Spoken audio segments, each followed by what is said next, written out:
నిగదీసి అడిగే మునగాడు వీడు భూమిన వానైతాడు పిదసాదల ధైర్యం వీడు దొంగ దొరల భరతం పడతాడు మన రేవంతన్న పేద ఇంటికి పండుగ తెస్తాడు సోనియమ్మ దివెనతోని రాహులన్న సైనికుడై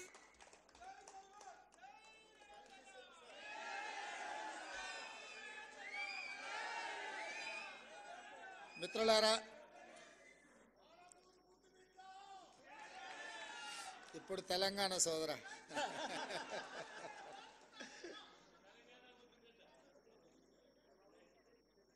జవహర్ లాల్ నెహ్రూ జర్నలిస్ట్ సొసైటీ ఆధ్వర్యంలో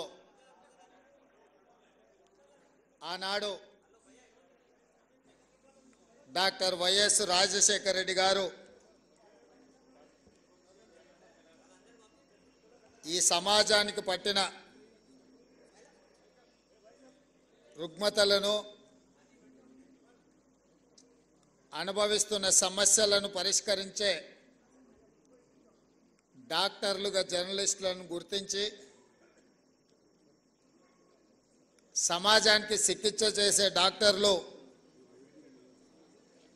అనారోగ్యానికి నిర్లక్ష్యానికి గురైతే అది సమాజానికి నష్టము అన్న ఆలోచనతో ఆనాడు జర్నలిస్ట్ మిత్రులందరికీ కూడా ఇంటి స్థలాలు కేటాయించాలని డాక్టర్ వైఎస్ రాజశేఖర రెడ్డి గారు శ్రీమతి సోనియా గాంధీ గారి నేతృత్వంలో నిర్ణయం తీసుకోవడం జరిగింది. సరే, ఆనాటి నుంచి ఈనాటి వరకు జరిగిన పరిణామాలు నేను పెద్దగా వివరించదలసిన అవసరం లేదు, మీకు అందరికీ తెలుసు. కానీ ఈరోజు ఒక పండగ వాతావరణంలో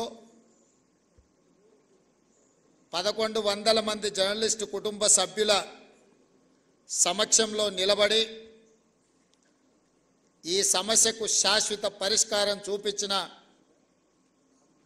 సహచార మంత్రివర్గ సభ్యులు పొంగులేటి శ్రీనివాసరెడ్డి గారు,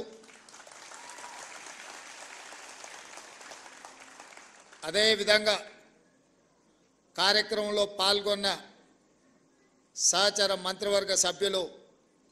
పొన్నం ప్రభాకర్ గారు, మేమందరం గౌరవించి ప్రభుత్వం ఏర్పడ్డ తర్వాత నేను తెలంగాణ రాష్ట్రానికి ముఖ్యమంత్రి కావాలని ఎంత బలంగా అనుకున్నానో ప్రెస్ అకాడమీ చైర్మన్గా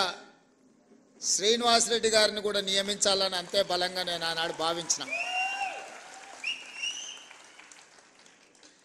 ప్రెస్ అకాడమీ చైర్మన్గా పెద్దలు శ్రీనివాసరెడ్డి గారు ఈనాడు ఈ కార్యక్రమాన్ని ఏర్పాటు చేసి ఇందులో పార్లమెంట్ సభ్యులు చామల కిరణ్ రెడ్డి గారు, శాసన సభ్యులు మల్రెడ్డి రంగారెడ్డి గారు, వేం నరేందర్ రెడ్డి గారు, నగర ప్రథమ పౌరురాలు గద్వాల విజయలక్ష్మి గారు, అదేవిధంగా